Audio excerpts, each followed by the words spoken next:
आपल्या घरात नेहमी केळे खराब होतात, पण ते कोणी खात नाही. आपल्याला ते शेवटी फेकून द्यायला लागतात. पण असं न करता आपण बघूया केळाची बर्फी कशी करायची. त्यासाठी लागणारं साहित्य आहे: 1 कप गव्हाचं पीठ, अर्धा कप गूळ, 3 केळी, थोडेसे ड्रायफ्रूट्स, बदाम, पिस्ता, 2 चमचे तूप आणि पाणी. आता या गुळामध्ये मी थोडं पाणी टाकून त्याला मिक्स करून घेते.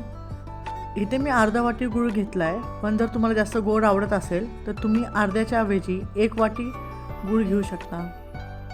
ह्याला मी चांगलं मिक्स करून घेतलं आहे आणि ह्याला मी आता 10 मिनटं साईडला ठेवेल.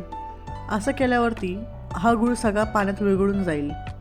इथे मी 3 पिकलेल्या केळी घेतल्या आहे. तुम्ही 3च्या जागेवरती 2 केळीही घेऊ शकता. इथे मी त्यांची साल काढून त्यांना स्मॅश करून घेतलं आहे. पिकलेल्या केळी लवकर स्मॅश होतात.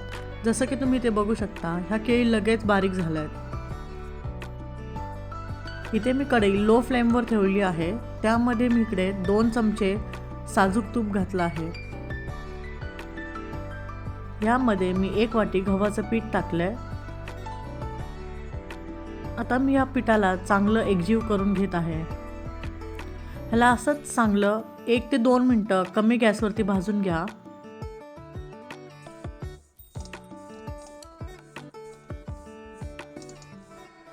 आता ह्यामध्ये मी स्मॅश केलेली केळी घालत आहे.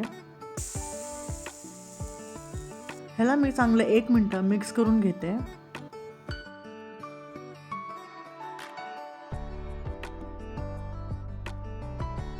चांगलं मिक्स झाल्यानंतर ह्यामध्ये मी अर्धा वाटी गुळाचं पाणी घातलंय.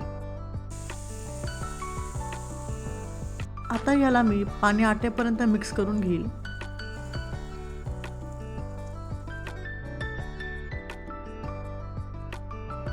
पाणी आटल्यानंतर त्यामध्ये मी ह्याच्यात ड्रायफ्रूट्स टाकलेत, थोडेसे बदाम आणि थोडासा पिस्ता. तुम्ही यामध्ये तुम्हाला आवडतील ते ड्रायफ्रूट्स देखील टाकू शकता. आता हे बर्फी बनवण्यासाठी रेडी झालं आहे. तर हे कसं ओळखायचं? तुम्ही हलवताना हे कढईला चिटकत नाही, तेव्हा समजायचं हे सेट झालं आहे. ह्या भांड्याला मी चांगलं तूप लावून घेतलं आहे आणि ह्यामध्ये मी ते बॅटर चांगलं सेट करून घेईल.